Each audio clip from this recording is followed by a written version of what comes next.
What really happened at Ellis Island? The name change myth.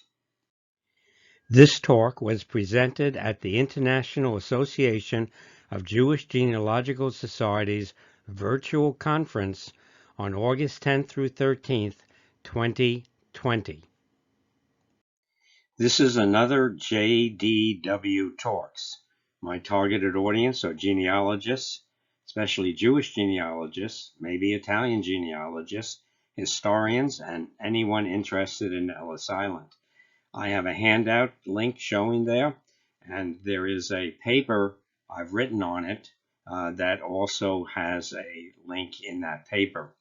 If you want to know more about me, I have a small pocket website. This was recorded in June of 2020. The question is, were immigrant family names changed, often intentionally, by Ellis Island officials so that those immigrants used that new family name after leaving the immigration station? And the answer is that the current consensus is it did not happen. It did not happen. So if it didn't happen, don't many U.S. immigrant families have last names different than their original European names? Well, yes, that's true. We have a book here by Kirsten Firmiglish that I'm going to be quoting from, and she indicated by looking through court records that name changing was an important and widely practiced phenomenon among New York Jews in the 20th century. That leads to another question. Why do some people continue to support the narrative that names would change at the immigration station? And Firmiglish has this long explanation. She indicates that portraying Ellis Island officials as villains who destroyed Jewish identity may have been easier than grappling with the fact that Jewish families themselves actively used the government to elide anti-Semitism and battle racism. Remember, Jews were considered a race called Hebrews, while also establishing themselves as members of the white middle class. How many of you have a family name change story at Ellis Island? Now, when I gave this talk to a general genealogy group, not a single person raised their hand. But if I were to give this to a genealogy society mainly for Italians or for Jews, I would get a number of hands raised. So let's try that. A Jewish genealogy society?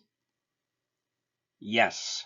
And in fact, I'll add my hand to that. I have a family story about a name change. How many people think that Ellis Island's activities changed family names? Less and less. In order to understand this controversy, we have to go through definitions, evidence, motivations, and just emotions. There is a 2013 article by Philip Sutton that's very germinal in the sense that it's a blog. It elicited a lot of reaction. I'm going to be using some of the comments that people put against this post. This person says, "We do not need you to rewrite our histories. Names were absolutely changed at Ellis Island, however it may have happened. The overwhelming volume of experiences says otherwise." So let's actually look at some history that Firmiglish has put forward. She indicates that between 1892 and 1920, mainly the heyday of Ellis Island, there were no descriptions of Ellis Island name changing in popular magazines or books. For the next 4 decades, and I put in there popular books and magazines, did not typically describe Ellis Island officials changing immigrant names. Now, I went into my library to see what this sample of books treated this subject, and I've actually added more books to the library, but we'll go with this. As you can see, up to about 2000, only one author indicated it did not happen. And then starting in 2000, we get a complete reversal of authors saying, no, name changing did not occur in Ellis Island. The Rebum book is a in between. It's an interesting book. And here is the book. And let's see what this person wrote about it. How names were changed. Quote, it has long been assumed that immigration inspectors Americanized or arbitrarily changed immigrants' names. This was not usually the case. Every effort was made to properly record the foreign names, but miscommunication or mispronunciation of the names often resulted in changed spellings. And the emphasis is mine there in terms of the color changes. Well, that's an in-between viewpoint. I'm going to start setting up two tables here. And the first table is the types of Ellis Island name changes. We could have added a bunch of things from that previous quote, but I'll just put down here change spellings of original names. And another table of the possible belief parameters that the new name was recorded, stated, or implied. So if that's the case, we should expect to find some documentation of it. A name change archival list, official list of acceptable names, maybe legal forms they used. A lot of immigrants were illiterate. Where are the documents that were given to them that said, here is your new name? There must be official procedures for changing and recording names, or notations on documents like the ship manifest that said, well, here is your new name. That would be corresponding to a family name change story. They're not in existence. Well, that doesn't deter this person who says, it's a logical error to point to the absence of evidence acceptable to the authors, i.e. documentation, and assert that this is evidence of absence. You see this argument raised. Evidence of absence is different than absence of evidence. And this Wikipedia article points out from this individual who wrote a book on Introduction to Logic that in some circumstances it can be safely assumed that if a certain event had occurred, evidence of it could be discovered by qualified investigators. In such circumstances, it is perfectly reasonable to take the absence of proof of its occurrence as positive proof of its non-occurrence. Powerful. I mean, it's a straw man argument. And that straw man in front of you, that image, I can prove that it doesn't exist in space. That is evidence of absence. The change occurred by a number of historians, immigration historians, then publishing various works. The main one is Marion Smith. You can see she's chief historian for the U.S. Citizenship and Immigration Service. She's an immigration historian. And in a talk in 1999, she was quoted as saying that it's a legend that is not supported by any available documentary evidence. I think that's still true, 21 years later, and suggested it was an allegory of their felt experience in America. It's been called the Ellis Island experience, the Marion Smith argument. And we have all these problems, this pressure on immigrants fitting into a new culture. And that's fine, but it doesn't explain why the immigrants blame Ellis Island.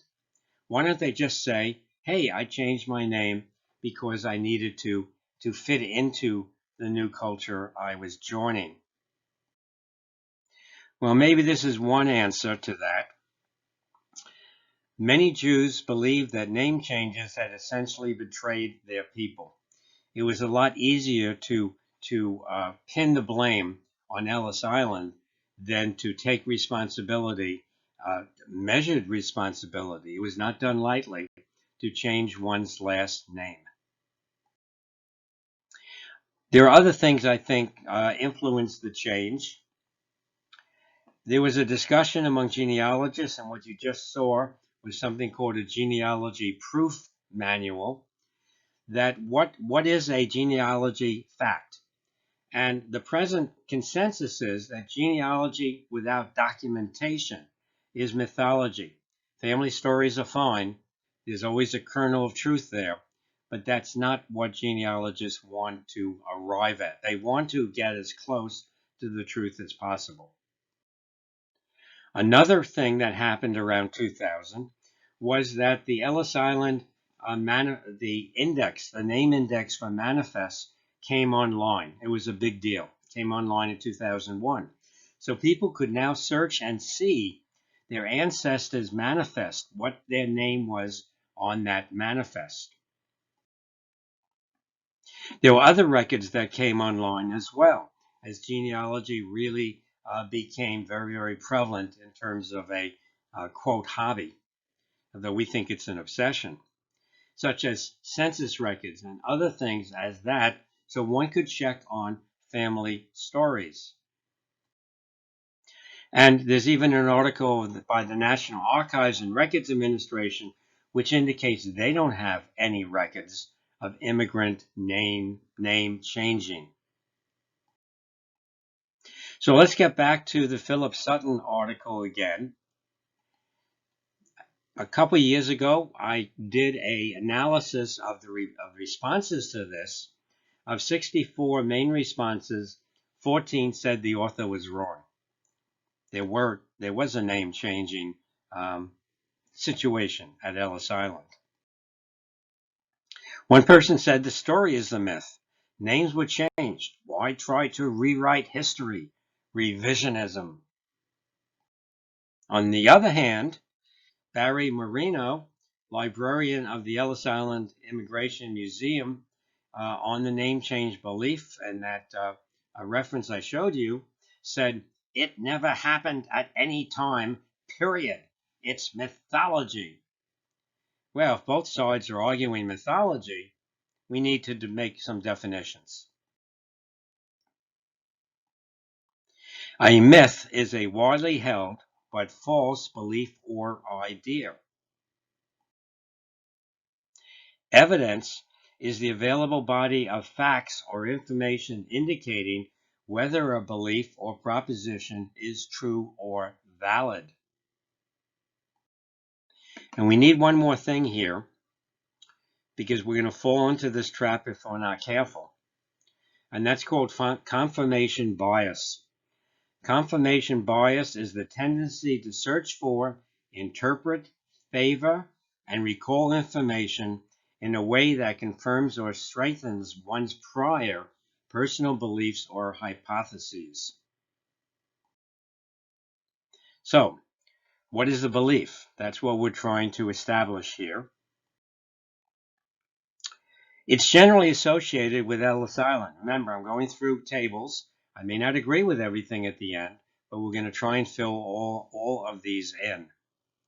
So what's Ellis Island? Ellis Island is an immigration station in the New York Harbor. It's called the Island of Hope and the Island of Tears. Its heyday was 1892 to 1924. It finally closed down in 1954. About 70% of the immigrants going through to the United States went through Ellis Island during this period of time. And it's been estimated that close to 40% of all current U.S. citizens can trace at least one of their ancestors to Ellis Island, major immigration port. So we know when it was operating. So here's a response to Sutton. My mother still claims that her Norwegian grandfather's name was changed at Ellis Island in 1868. Quote, the immigration agent asked him his name, and he told him. The agent said, I can't spell that. You're Charles Johnson. She loves that story, which has to have come down in the family for well over 100 years. It doesn't matter that I tell her Ellis Island wasn't open in 1868. So let's add to our table that names were Americanized. Another response. I read your article, and all I know is that my father and two aunts came to Ellis Island at the beginning of the 19th century, which are the early 1800s. When they arrived at Ellis Island, their names were Ostrovsky, and when they left, it was Ostro. Again, didn't happen during Ellis Island. Shortening of the family name is one of the types of Ellis Island name change stories. And Firmiglish indicates that with the court records that Jews selected new names with the same initials as their former names. They frequently amputated their Jewish names to recognizable roots. Now, some other beliefs that you often see is that there was some sort of communication problem between the immigrant and the U.S. immigration official that was involved with them. So, miscommunication. What is your name? The U.S. official says. The immigrant misinterprets the question. The inspector misinterprets the answer, and the answer becomes the immigrant's family name, no matter how unusual it looks. And so we get stories about the new name is unrelated to the family name entirely. Miscommunication about where you came from, other things like that. Well, if you look at the Great Hall and what's going on here, we'll look at some pictures of this again and again. We find out that there were people on the immigrant side of it, one per every table, that had badges, and those were translators. And in fact, if you look farther back, you'll see way back there, there's another translator. Translators were available at Ellis Island. A third of all inspectors were foreign born. Inspectors averaged 3 languages. And then there were the government interpreters, and then there were temporary contract interpreters also available. And another quote, and this is from Marion Smith, that these inspectors were assigned to inspect immigrant groups based on the language they spoke. So if they knew a bunch of Italian steamships were coming in, they would be assigned inspectors that could speak Italian. So the idea of miscommunication is really very, very low probability. And look at this chaos that's going on here. Do you think that the inspectors on the left have time to change names? Look at them. They're higher than the immigrants. They're looking down at the immigrants. They want to know where you're going, whether you're going to somebody, and whether you can make it in the United States. And the immigrants came in with paperwork with their family names, the paperwork supplied by the shipping company. And we're going to be looking at these. However, I will tell you I'm not going to do it in great detail. I did it in more detail on a YouTube talk that either it's on right now or I will put it on in the future called Manifest Destiny. So can we find evidence of name changing per my opening question and the definitions we are arriving at on our tables on these immigrant documents? The main document, of course, is the ship manifest. And that was done in Europe. It was done before departure. I'm going to come back to that one. They didn't keep the document.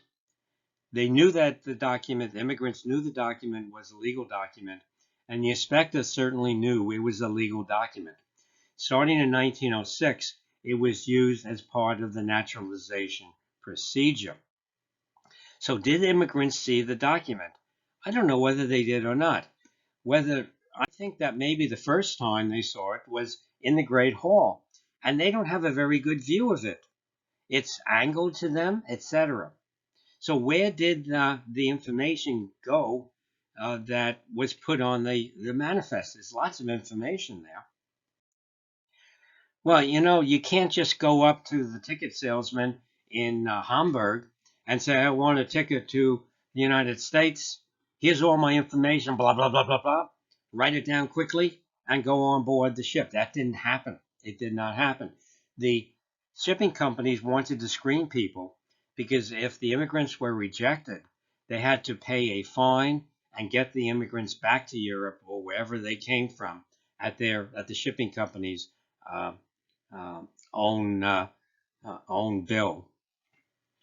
So this is a declaration form you're looking at that the immigrant had to fill out before they got to the port of departure. And this is a 1936 one. I've only seen two of these. There's one I saw on 1911. They both have oaths. This is the oath in 1911. The immigrant had to say, I hereby certify that I have made true answers to the questions which were asked in language understood by me, and which answers have been recorded above. And they had to sign the oath, and it was impressed on them. It was a legal document. We know that there are changes on the manifest after it was made. But remember, any of the names that may have been changed, quote, changed on the manifest in Europe is the European side, nothing to do with Ellis Island or U.S. immigration. The question now is that there are some changes over the original writing on the manifest. Where did that come from? Well, the people who are responsible for the accuracy of the manifest is the shipping company. And the master of the ship had to swear before an immigration officer the following, that according to the best of my knowledge and belief, the information in said list or manifest concerning each of said aliens named therein is correct and true in every respect. So it's the European side of things that were responsible for the names on the manifest. But what about the changes? A lot of entities had access to the manifest, from shipping companies, people on the ship, immigration officials at Ellis Island and elsewhere, naturalization, federal investigators. You might see things from all of these. There may be crossouts on the manifest. Those people either did not sail or they moved up in class. They went from third class to first and went to a different page on the manifest. I think most of the changes are typos that were fixed. And these were, small typos. I don't visualize inspectors at Ellis Island paying attention to these and spending their time on them. So I'm going to put that down on our name change, possible typographical errors. And I have a question mark on after Ellis Island because I don't think most of them were done at Ellis Island. And I agree with Edward Luft that this doesn't fit the name change belief of the stories. That he says if we define a name change as a completely different name and not just changing a letter or two, then the immigration inspectors at the port of entry never changed names. The question is whether they did that at all anyway. There may be clarifications written on the manifest. One clarification is that for Italian married women often use their maiden name on the manifest, and the married name sometimes is put there. It's not a name change. It is a question of culture. There may be legal investigations. Now, I'm showing you the next one because of what happened after this.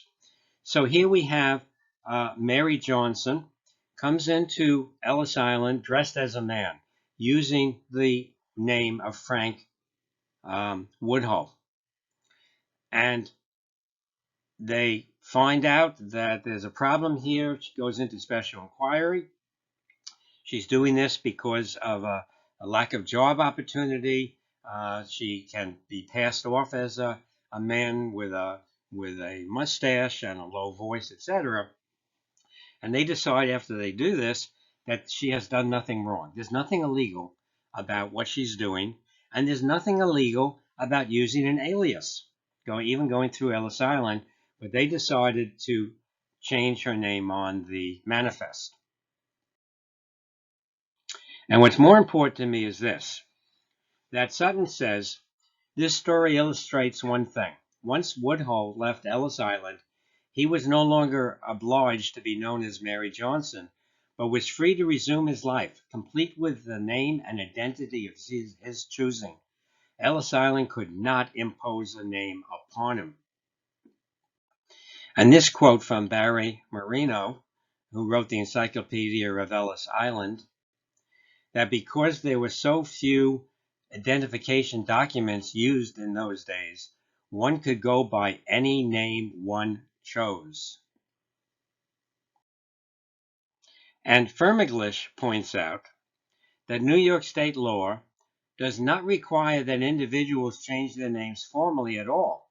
So long as you use a name consistently for a period of time, it is considered to be your own name, so long as you are not trying to defraud anyone. Lots of states have this. Of course, today, with all of the concerns about security, it would be difficult to get a driver's license or maybe even a visa, etc., without having a legally recognized name. But this was what was happening at the time. People changed their name all the time. So, when were these changes done? I want to show you something here, that the U.S. immigration officials that were boarding the ship were given a handwritten copy of the ship's passenger list. It's not the manifest, that had been prepared in advance by the steamship's purser and his assistants. And the purser is the officer of the ship who keeps the account. I have a whole section about these index books on my manifest talk, my other talk. So the manifest would show the following. Let's assume that you see a manifest and Joel Weintraub's his name is there. Doesn't have to be crossed out, but it's obvious that the name was put in wrong. That first column is the last name of the person, not the first. And someone has written over me Weintraub for Joel and Joel for Weintraub, which is the right way it would be. And in fact, in this situation, if it was not done that way, I might appear in the index as Mr. Joel. So which spellings appear in the book index? The book was made on the voyage coming over. Is it the original manifest name, indicating that the correction was done at Ellis Island? Or is it the corrected name, indicating the correction was made after the manifest was created and before Ellis Island inspectors took possession of the manifest? I've looked at a lot of these name changes or these typo corrections, and in most cases, they were done aboard ship. They were not done at Ellis Island, although I'd like to see a more extensive study done on that. There are other documents the shipping company provided, and the name of the immigrant matches. In other words, the medical inspection card, the landing card, and the manifest, all the names match, and there's a reason for that. These were done before the ship sailed. So again, any name there that is different than the, quote, the old country name is the responsibility of the shipping company, the European side. They could see the document. They could keep the inspection card, and you'll sometimes see those on auction sites. The landing card that they were wearing that showed their name, maybe not. They knew the legality of the inspection card because it has a vaccination stamp on the back. The landing cards were administrative. The inspectors knew the legality. They asked to see the inspection card, and everything has to match. Everything has to match. So here is the landing tag for somebody by the name of Barbara Vikian. It's at this website that is a fantastic website. It shows you all sorts of information about immigration, shows you the documents. On the back it says that, now let's see, do I blow it up? Yes, blow it up. When landing at New York, this card to be attached to the code address of the passenger in a prominent position. Remember, it has her name. There in the upper right is the inspection card, which was given to the immigrant, probably had it the whole time, and you can see the holes punched out because the ship's surgeon made rounds and made sure everybody was healthy. There's a stamp in the center from Ellis Island, a stamp on the left from the consulate in Europe. And what's the big 5-6? 5 refers to the sheet page number of the manifest of this voyage. And as for 6, 6 is where she is.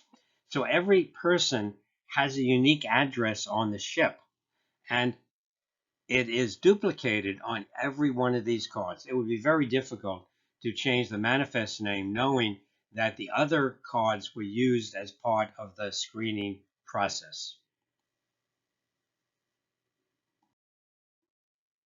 So here we have a blended family. It's a famous photograph. You can track down the newspaper articles about that. And so here I am in my costume when I do simulations about Ellis Island. Why would I have to ask, what's your name? I can see your name. It's on your chest. And one idea is that I'm doing that to check your hearing and speech. Now, one other thing that some people think, and this was against Sutton, and some of the other people that were actually responding, that documents were not created at Ellis Island, therefore they didn't change names. The document you have is almost certainly a ship's manifest. These were not created at Ellis Island, but by the steamship companies prior to the ship arriving at Ellis Island. True or false? Documents were not created at Ellis Island. That's false. Documents were created at Ellis Island. The immigrants, if they were detained or went before a board of special inquiry, were put on a list. And about 1 out of 6 immigrants are on these forms. They were held back, and they're bundled with ship manifests starting from the early 1900s, and the microfilm manifests starting in the early 1900s in the back may have these lists. They were made at Ellis Island. I don't know whether the immigrants saw the list, maybe briefly. They couldn't keep the list. The lists are strictly administrative, and I don't know who typed the list or what it was typed from, but the names should match. So I compared the names on the list, the manifest, and these detention pages of a particular ship where I could figure out the handwriting, and found many, many misspellings. I don't know, as I said, I don't know where these lists were typed from. And so you get things like this. Shmuel Witkowitz on the Ellis Island list, there's an E added to his name. Moshe Hoffman, it looks like he has a double N at the end of his name. He only has one N on the list. Here's Alexander Refna. He becomes Alex. Well, maybe they did that, the typist, to cut down on typing. That's about the most American that I saw, Americanizing of the name. And here is Josepha with a Z, and she becomes with the typist Josepha with an S. But there's nothing that I saw that would be a complete name change. All the names are recognizable. So we'll add that to the list, typographical errors in house. Now I want to add another thing to our table. There's an article published in 2018 by Yale Zussman, who has a different idea about name changing. He thinks that Ellis Island and the process influenced immigrants to change names. I have problems with his paper, but I wanted to include this, that he suggests, and I'm summarizing what he did, he suggests that immigrants were under the impression that their name on the immigration listing, the manifest inspection card landing tag, even if written or pronounced incorrectly, was to be used as their American name, and some acted on that imagined coercion to change their surname. To some extent, this is a variation of the Ellis Island experience of Marion Smith. But I put it on the list of possible beliefs that they felt coerced to match the listings.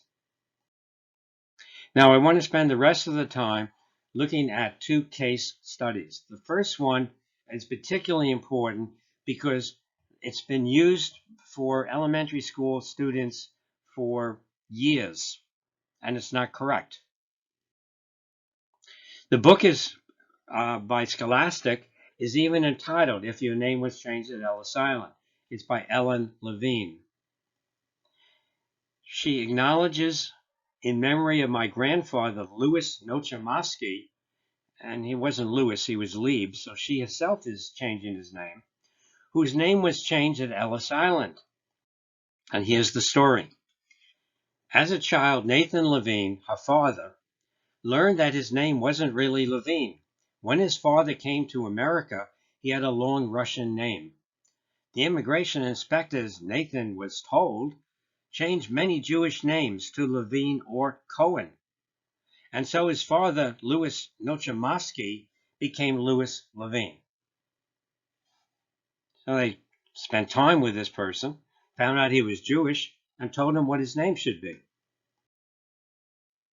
So the possible belief here is there's no choice in the matter, and it was by some sort of impatient or judgmental official or some sort of official policy.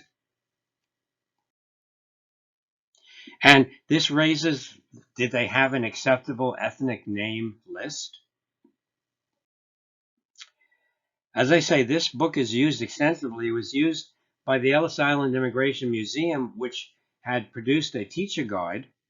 And the teacher guide uses this book and says, although the title is somewhat controversial, and then the asterisk leads to this.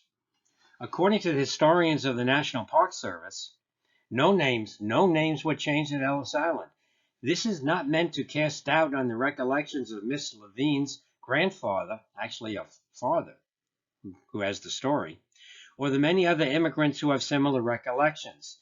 History often has varied accounts of the same incident, and there's generally truth in these accounts depending on the person's perspective. This explanation reminds me of the time I went into my daughter's middle school science class, gave a lesson, and asked my first question to the class, and there was this middle schooler raising his hand like he would fall off his socket. I called on him. He hesitated like he was thinking about the answer, gave me the answer, and I said to him, "No, that's wrong." And there was absolute silence in that class. And I asked for someone else. And my daughter afterwards said, she said, we don't do that. We say, does someone else have a different answer? I mean, I could have scarred this kid's life, the rest of his life.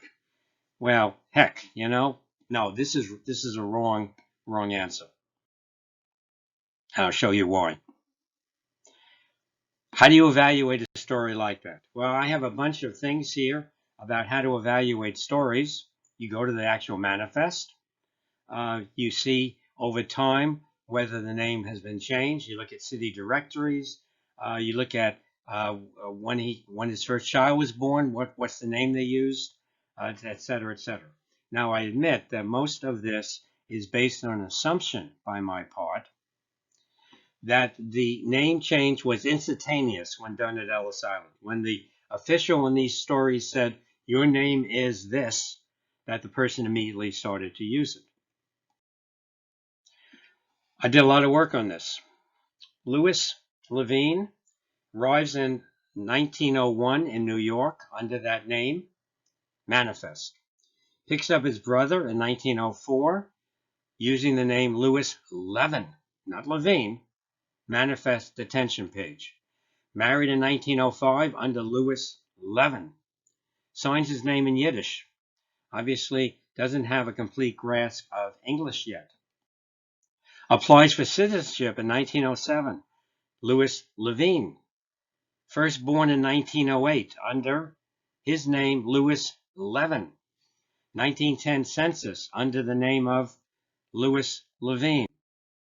1912 citizenship under Louis Levine with Hyman Levin as a witness. No name change asked on his application. 1915 New York State Census, he's back to Levin.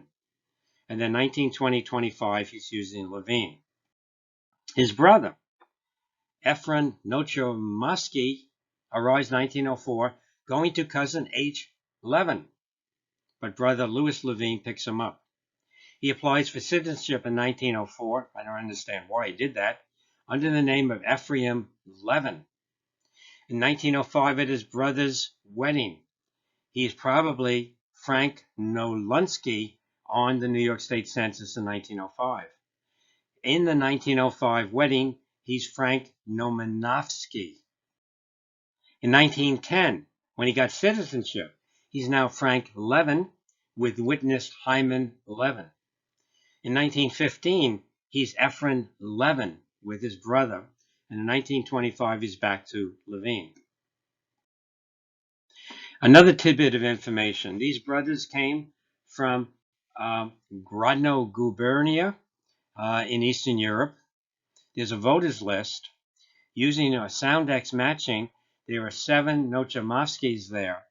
Using exact spelling, there are 173 people who had the last name of Levin. Nobody had the exact name of Levine.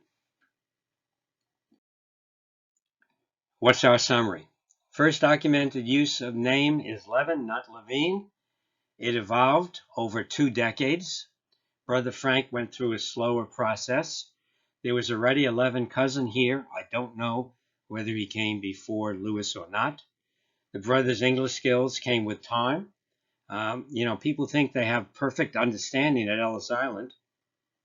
It's unlikely Ellen Levine knew any of this. I present an alternate explanation for the name change. This is from Robin Magrid, and this is used with permission. She says, my bet is that Ellen Levine's Nochomavsky grandfather was preserving for their kids the knowledge of being Levium and elevating that factoid over the historic surname.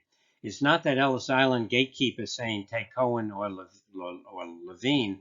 It's our ancestors saying, remember that we're part of groups of Jews were Kohanim and Levium.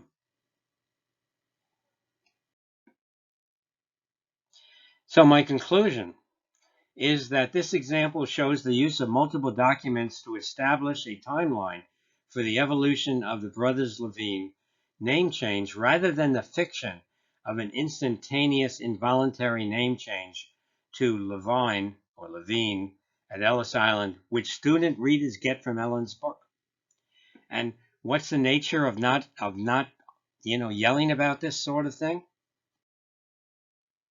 And so we have examples like this 2018 Ellis Island simulation for 3rd and 8th grade students. And this is a write-up of it. And the person says, at this point of the simulation, some immigrants' names would be randomly changed for nothing more than that they were too hard to pronounce. 1 out of every 5 students had their name changed because that mirrors what happened at Ellis Island. I hope that this video Tell the people who are running those simulations who have this, tell them to look at this video. Maybe we can stop that sort of thing from happening. Second example, Wallachinsky to Wallace. I didn't know Wallace was a Jewish name. Well, according to this, Wallace is a Scottish surname, and then it says in this article on Wikipedia that in modern times, in the 19th and 20th centuries, the surname has been used as an Americanization of numerous Ashkenazic Jewish surnames. So that's not that unusual. But this particular example, it is unusual because the person indicates that the original immigrant at Ellis Island, his name was shortened to Wallace by an impatient immigration official. And the person who's writing this is Irving Wallace, who is a well-known screenwriter, writer of books. His father is Alex Wallace, who he said came in as Wallachinsky. And Irving Wallace has a son, David, who is going to play a role in this story later. And the three of them get together in 1972, and Irving repeats to a newspaper what happened. And his father, my dad, told David about being born in Russia, and that his name was Wallachinsky until he came to America. At Ellis Island, a customs official asked his name and then said, "You're an American now. We don't have long names like yours." So the official cut it in half. Now, there's a number of problems here. He's not an American now. In fact, one of the raps against immigrants was that for every 3 immigrants that came into the U.S., about 1 left to go back to Europe after earning money here. So there was, quote, a drain of money going out to Europe. The second thing is, do you think the official has time to go through this sort of conversation? Alex Wallachinsky came in 1907. That was the busiest year of immigration that was recorded, the busiest year. And according to this book, on a busy day, and they probably were all busy days in 1907, the inspector had about 2 minutes in which to make a vital decision of whether to send this person to special inquiry under likely public charge or some other charge. And of those people, of that 6% sent to special inquiry, a third of them were deported. But there's another thing about this story that I don't like as well. And you'll see that he didn't come in under Wallachinsky. That doesn't concern me as much as the other situation. So here we have Alex Wallace's declaration. It's a 2-part process. You wait 2 years. You're eligible to declare you want to become a citizen. You wait another 3 years to put in a petition. But he waited until 1943. There was a push because of World War II of immigrants here. They were really worried they would be deported or something. They wanted to become citizens. There are some errors here about where Irving and his sister were born. Those are where they resided. We go down here. We find out, in fact, that he didn't come in under Wallachinsky. He came in under Wallachinsky. His first name is Hillel. So what happens when Alex decides to petition for immigration citizenship? Well, he changes his name on the application. He now represents himself as Hillel Wallachinsky. You know, he was using Alex Wallace for a long time. That would establish the legality. But now we're in a situation, a really touchy situation, that he wants to not only become a citizen, he wants to establish that the name he's using was a legal name. And he knows that there's a doubt whether it's a legal name. And so he asked, and this started in 1906 on the naturalization, he asked for his name to be changed from Hillel Wallachinsky to Alex Wallace. So in 1945, 27 years before this conversation with his grandson and his son, And his grandson is very upset, obviously, about the changing of the family name. Instead of saying, I changed my name, he blames Ellis Island for it. Hilary Wallachinsky comes in. He had a brother who co-ran a store in Wisconsin. I can track down his brother through census work all the way back to his ship. His brother came in under Abram Wallachinsky. And there's enough evidence that I have the brothers. So I say to Steve, I got Wallachinsky, I got Wallachinsky, I got Wallachinsky, I got Wallace. What's going on? He says, of course, there probably is no right or wrong spelling in the Latin alphabet. The name was probably spelled in Hebrew or Yiddish or maybe Russian, Cyrillic, and what you're seeing is a transliteration. I go to the Soundex codes, which tell me, what a name sounds like. All those names, Wallachinsky, Wallachinsky, and Wallachinsky, all have the same Soundex code. They're all pronounced the same. But I'll put on our name change list a transliteration variation. Now, David is there in the conversation too. David is so upset that he changes his last name in 1972 to Wallachinsky. And David writes, I did the name change in 1972 as a gesture of recognition to my grandfather. I didn't believe that the government should decide what your name is. I think that anger is the essence of the name change stories, that there was a government policy that decided what your name was, and it would cut you off from your past. Well, I have to show you one more thing, one more doubt. So just to complete this story, and I did extensive research as obvious on it, which you have to do, that Irving Wallace was interviewed in the LA Times in 1972, and he says, quote, I saw David in Washington. He uses the name Wallachinsky because it's the old world family name. My father changed it to Wallace, and his father did change it to Wallace in 1940s. So my conclusion is that this example shows the potential effect of time and memories, possible embellishments and inconsistencies over time, lack of documentation, obviously, and problems with the expected situation in the Great Hall at Ellis Island and in the United States in 1907. So, my opinion, the essence of the name change belief. Let's throw out most of this stuff. Associated with generally Ellis Island, official involvement, official policy, no choice in the matter. And names were Americanized. Let's just use that. And so we go back to my original question, were immigrant family names Americanized, often intentionally, by officials at the immigration station at Ellis Island to be used in the United States? And I brought in a evidence scale. The base of the scale is religious, social, and economic factors that are driving this. You can see this is an unbiased scale.